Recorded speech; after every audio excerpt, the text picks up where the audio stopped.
Hello guys, magandang araw sa ating lahat. Today is Sunday at this is indeed a good day for me dahil may na-meet tayo ngayon na isang subscriber natin at nakapagbigay tayo ng mga life advices at mga tips na rin dito sa Cambodia, no? Kasi pumunta siya dito nang walang kakilala and nagkataon na napanood niya tayo at syempre God has many ways of using us to help people, ano? But today, we are going to answer some of the questions ng mga subscribers natin doon sa mga videos natin regarding sa building permit, ano? At try nating bigyan ng reference yung mga katanungan ninyo based on the National Building Code of the Philippines. So, first and foremost, let us define the building permits doon sa section 301 ng revised IRR PD 1096. Ito ang sinabi doon: no person, firm or corporation including any agency or instrumentality of the government shall construct, alter, repair, convert, use, occupy, move, demolish, and add any building structure, take note of that, any building structure or any portion thereof, or cause the same to be done without first obtaining a building permit, therefore from the building official assigned in the place where the subject building structure is located, or to be done, the prescribed application for building permit, NBC Form B01 shall be used by all applicants. Ayan guys, yung sinasabi dun sa section 301 regarding sa building permits. So ang unang nagtanong sa atin ay si Erlinda Taborda, 8787. This is 2 months ago. Ngayon lang natin sasagutin, no? Tanong lang po, sir. Kapatid ko na nagpagawa ng bahay. Nagpalit lang po ng hollow blocks ang bahay para di naman liparin ng bagyo. Hinahanapan sila ng building permit. Di naman mansion ang ipapateo at wala naman second floor. Hinihingin daw sila ng 100,000 ay kaliit lang naman ng ipapagawang bahay. Okay, so kailangan po talaga ng building permit po, ma'am, no?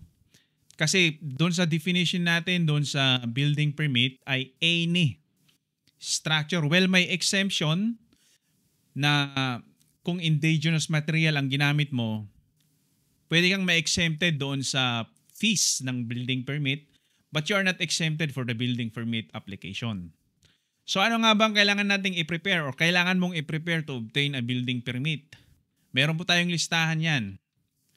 At ang mga requirements po na kailangan nating i-provide ay architectural permit, civil structural permit, electrical permit, mechanical permit kung may elevator yung bahay nyo, sanitary permit, kailangan yan, plumbing permit, kailangan din yan, and electronics permit. Yan po ang kailangan nating i-provide. Ngayon, ma'am, kung wala kayong ma-provide na ganyan for the requirements of building permit, pwedeng mag-order ang government natin of stoppage of construction with work suspension.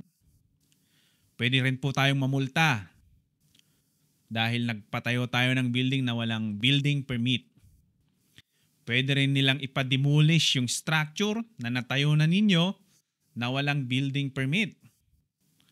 At hindi rin po kayo bibigyan ng occupancy permit. At kung wala kang occupancy permit at tumira ka sa building na yan, mamumulta ka po. Okay, sana nasagot po natin ang katanungan ni Ma'am Erlinda Taborda.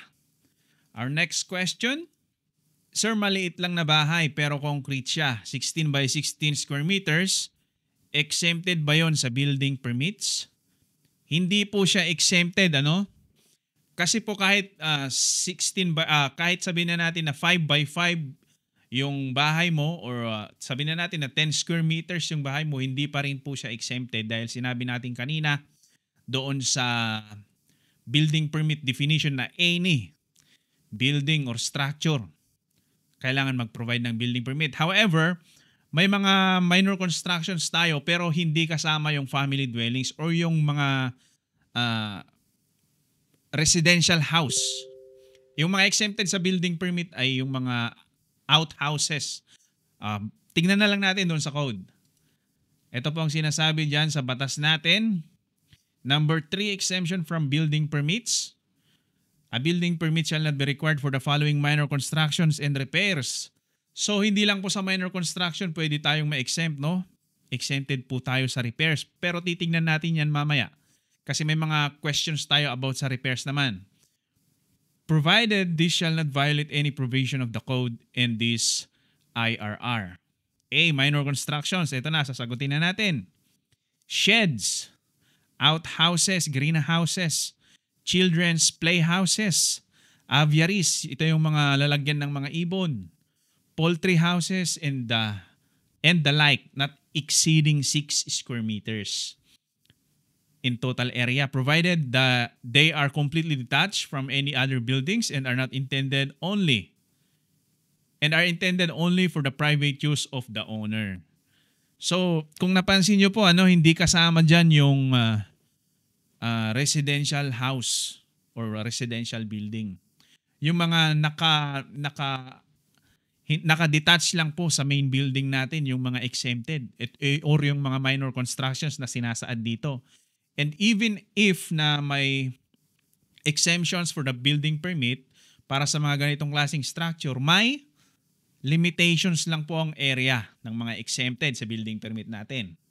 6 square meters. Kaya pag nagpatayo kayo ng poultry house, pero nag-exceed siya ng 6 square meters, kailangan mo pa rin mag-apply for building permit.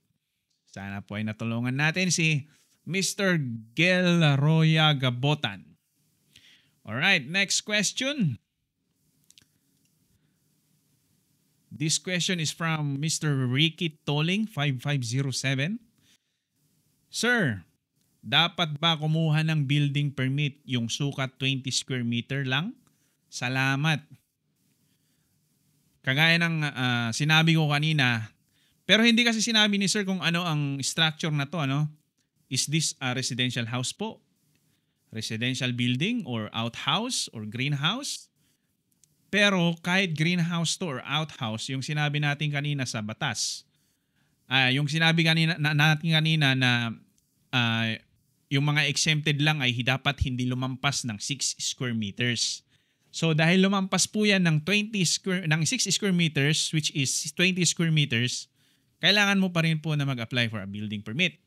Now, pwede rin pong ma-exempt sa building permit fees ang ganitong kaliit na bahay provided na gumamit kayo ng indigenous materials at ang kabuuang presyo ng bahay mo is under 15,000 pesos. Saan ka makakikita ng bahay na under 15,000 pesos?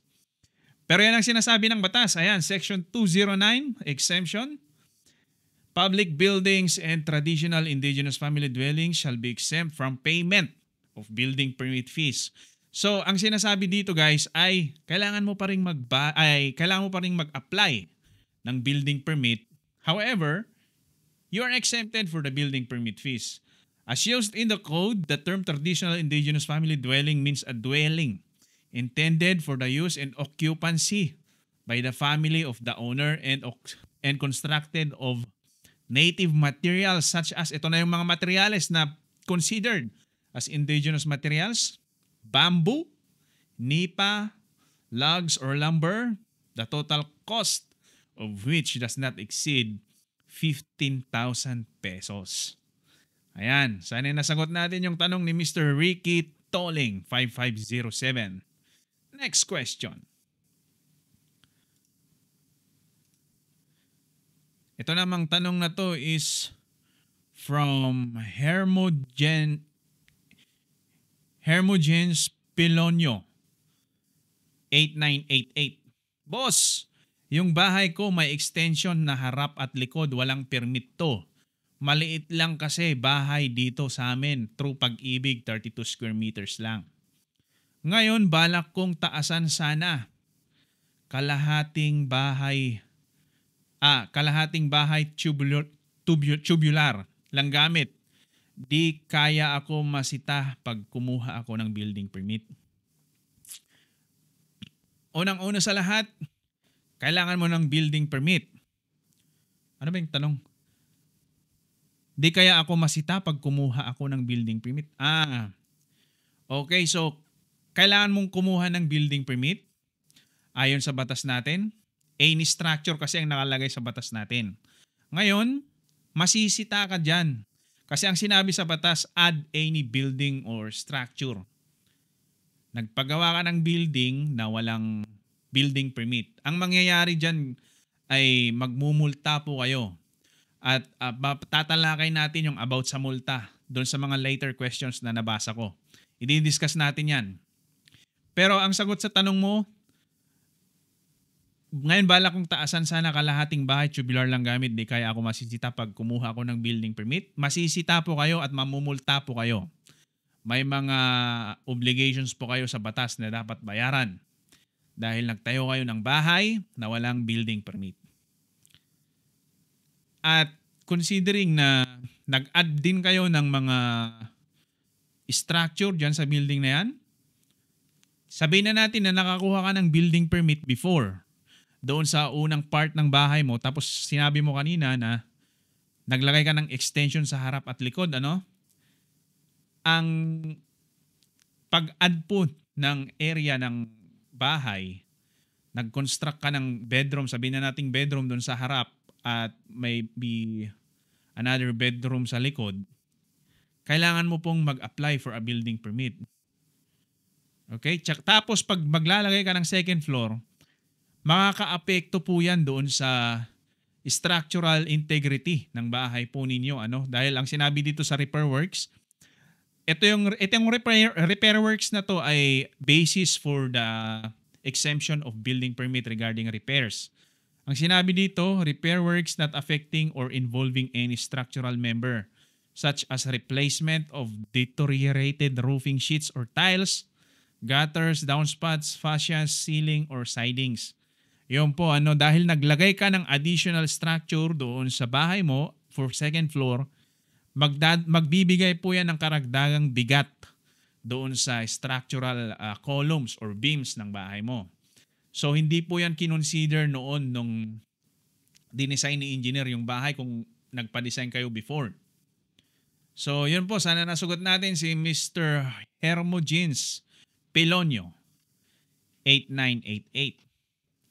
Alright, next question. Kahoy yung bakod namin, sir. Tapos ginawa namin is pinasemento namin, ang haba niya ay nasa 6 meters lang po. Need po ba ang permit? Well, hindi kasi nakadepende sa haba ang pag-provide natin or yung provision of fencing permit. Nakadepende po sa height. Nakadepende po kung gaano kataas yung bakod natin mula sa kinatatayuan niyang lupa. So, kung 1.2 meters to 1.8 meters or sabihin na natin 1.8 meters and below, malaki po ang tsansa na hindi na natin kailangan mag-apply for fencing permit. Bakit? Sa LGU kasi natin may mga batas or may mga sarili silang ordinances. Kunwari, pag light materials yung ginamit mo na bakod, pwedeng exempted yan for building permit. Kagaya ng bulb wire, yung kawayan, hindi na po hihingan yan ng building permit or fencing permit. Kaso lang, depende rin sa LGU natin kung, kunwari, sinabi mo semento yung bakod ninyo, basta't hindi siya lumampas ng 1.8 meters, possible. Take note ha, possible lang na hindi kahanapan ng fencing permit. Pero, pag lumampas yan ng 1.8 meters, automatic, kailangan mo nang mag-provide ng fencing permit. Yan po ang sagot sa katanungan ninyo, Mr. Habibi Tram. Gandang pangalan ha. Alright, so next question. Si Miss Juicy Angge, 4480. Sir, sana mapansin mo po ako, nagtayo kasi kami ng bahay. Puro kahoy. Tapos yero po ang bubong. May bakod din na semento at may taas na 7. Ano yan? Ano yung 7? 7 feet? Pero pinakabahay namin, puro kahoy. Di po kami kumuha ng building permit kasi di ko po alam na need pa pala ng building permit kahit kahoy lang ang bahay at ang bahay naman ay 24 by 24. Sana po masagot po na. Sana po masagot mo po ito. Okay. So, sa section 212, administrative fines, kasi yung building mo po ay tinayo mo ng walang building permit, ano? At ang tanong mo ay, di po kami kumuha ng building permit. Need pala ng kahit ang bahay. At ang bahay namin, di ko mahanap yung tanong mo. Teka. Ay, wala kang tanong. In-explain mo lang sa akin. Wala ka palang tanong, ma'am. In-explain mo lang sa akin. Pero ito ang nilagay ko dyan. Meron tayong multa pag nagtayo tayo ng building na walang building permit. At sinabi sa batas natin, Section 212, Administrative Fines, Imposition of Administrative Fines, the Secretary or his duly authorized representative may prescribe and impose fines not exceeding 10,000 pesos. In the following cases subject to the terms and procedures as hereunder provided. So, matik po. Dahil hinanapan na po kayo ng building permit, ibig sabihin na po niyan ay kailangan nyo mag-provide ng building permit. At dahil nga natayo na yung bahay nyo, may multa kayo.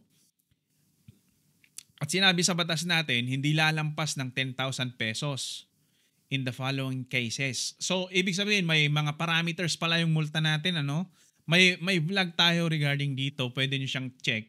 Pero i-explain ko na naman dito with references para makita natin ang mga nakasaad sa batas natin. Ano? Yan, penalty. Ito pala yun. 10,000 pesos, not exceeding 10,000 pesos ang administrative fines at meron pa tayong additional na babayaran na penalty. Hinighlight ko po dito, excavation for foundation.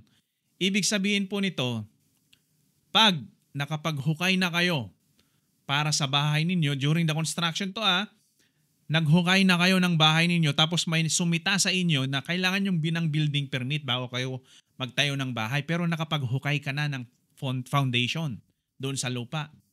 Ang multa nyo po dyan ay 10% of the building permit fees. Ibig sabihin, yung kabuuang presyo ng building permit fee, magdadagdag po tayo ng 10% na multa pag naghukay ka na walang building permit. Ngayon kung construction of foundation including pile, driving, and laying of reinforcing bars, for example, hukay ka na, tapos nalagyan mo pa ng bakal, tapos nabuhusan mo na, or kahit hindi mo nabuhusan, 25% naman po ang idadagdag doon sa original price ng building permit fees as penalty kasi nga na hindi kayo nag-apply for building permit tapos nagtayo kayo ng bahay. Ngayon, kung nag-construct naman kayo ng kunwari yung poste nyo ay nabuhusan na or nakalatag na kayo ng bakal below 2 meters from the ground. Kunwari, ito yung ground. Ito yung 2 meters. Yung nalatag nyo na bakal na para sa poste or sa pader ay below 2 meters, 50% ang idadagdag doon sa multa. Doon sa original price ng building permit na magiging multa ninyo. Ngayon kung ang superstructure or yung mismong building ay natayo na above 2 meters, kunwari lumampas na siya ng 2 meters, madodoble na 100% of the building permit fees ang maidadagdag doon sa original price ng building permit fee. Ibig sabihin, times 2 na ang babayaran mo kung mag-a-apply ka ng building permit fee. Ganun lang yan. Sana nasagot natin yung concern ni Miss Josie Gange pala. Josie Gange, 4480. Sana mag-subscribe ka. Alright, next question. This question is from Mr. June Mar Jason Pomperada. John Mar Jason Pomperada 8394, hello engineer. Tanong ko lang po, need po ba ng building permit kung magpapalitada lang ng pader? 4th floor po bahay namin, hindi naman siya mataas kagaya sa building talaga. Matagal nang natayo ang bahay namin. Bata pa ako ngayon, kumikita na ako, bali ako na sana ang tatapos. Salamat po, sana masagot. So ang 4th floor po ay mataas na po yan. Huwag niyong sabihing mababa pa rin yan. Mataas na po yan. Sinabi mo kasi na hindi naman siya mataas kagaya sa building talaga. Ano bang classification mo sa building? Pag tinayo nyo po yan na may poste, may beam, building yan guys. At 4th floor yung sinabi mo, mataas yan. Ngayon, ang trabaho na yan is considered as repair works. Tingnan natin yung parameters ng repair works. Itong repair works na to, ito yung basis kung may exempt ka for building permit or hindi. Hinighlight ko dito, number 2, repair or replacement of non-load bearing partition walls. Itong repair work na to ay exempted for building permit. Ngayon, ang ginawa mo sa pader ng bahay ninyo ay nagdagdag ka. Nagdagdag ka ng palitada. Ngayon, kung nag-apply ka before ng building permit, i-check mo yung plano. Tingnan mo yung pader kung sa original plan nung nag-apply ka for building permit before ay nakalagay yung palitada, pwede mo siyang ilagay na hindi mo na kailangan ng building permit.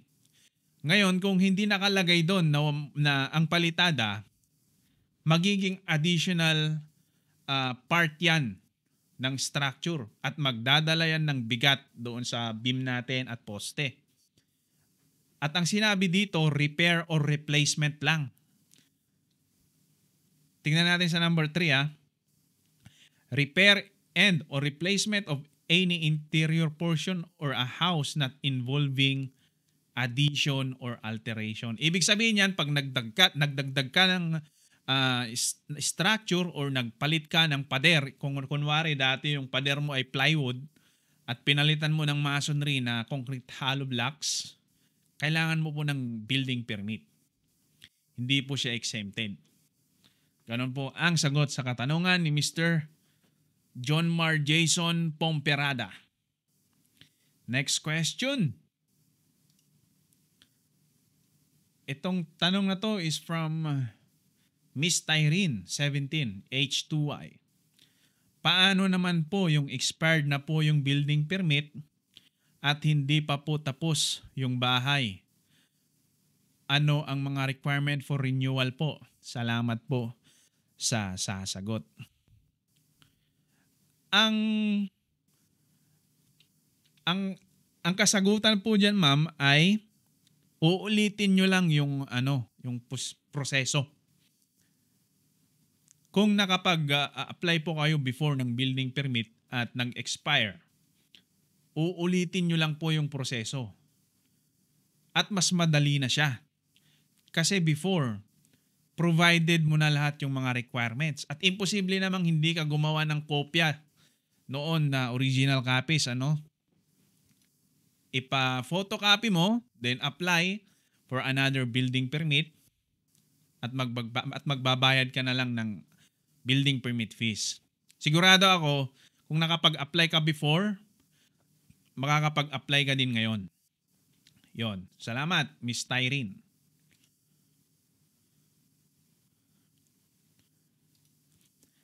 Ang tanong na to is from Miss Jude's Fire. Paano po kung naisipan po natin ng mag-add ng kwarto sa gilid lang ng bahay? Nayari sa kahoy. Need pa ba permit? Ayan. Tingnan natin sa number 3, exemption from building permits. Dito sa na-highlightan natin na part sa regarding sa minor construction, addition of open terraces or patios resting directly on the ground, not exceeding 20 square meters in total floor area, exclusively for the private use of the owner. Kung ang ginawa nyo or dinagdag nyo na structure sa bahay nyo ay ganito, exempted po yan. Ngayon, ang dinagdag po kasi ninyo ay kwarto at hindi siya open terraces or patios. So, hindi po pasok sa classification ng nilagay nila sa batas yung dinagdag nyo na structure sa bahay nyo. Kaya, hindi po yan exempted. Hindi po yan exempted sa building permit. At since ginawa nyo na ba? Ginawa nyo na ba yung kwarto? Baka hanapan kayo ng building permit kasi. Pero pag natapos nyo na yung kwarto at hindi kayo hinanapan ng building permit, ayaan nyo na lang. Pansinin nyo na lang yung issue na yan pag may sumita sa inyo. Ganon. So, yun lang po ang kaya nating sagutin sa araw na to.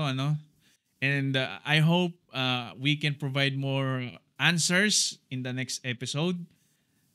At sana po ay nakapag-subscribe kayo sa channel natin at natulungan ko at may natutunan tayo dito sa vlog natin. Maraming salamat.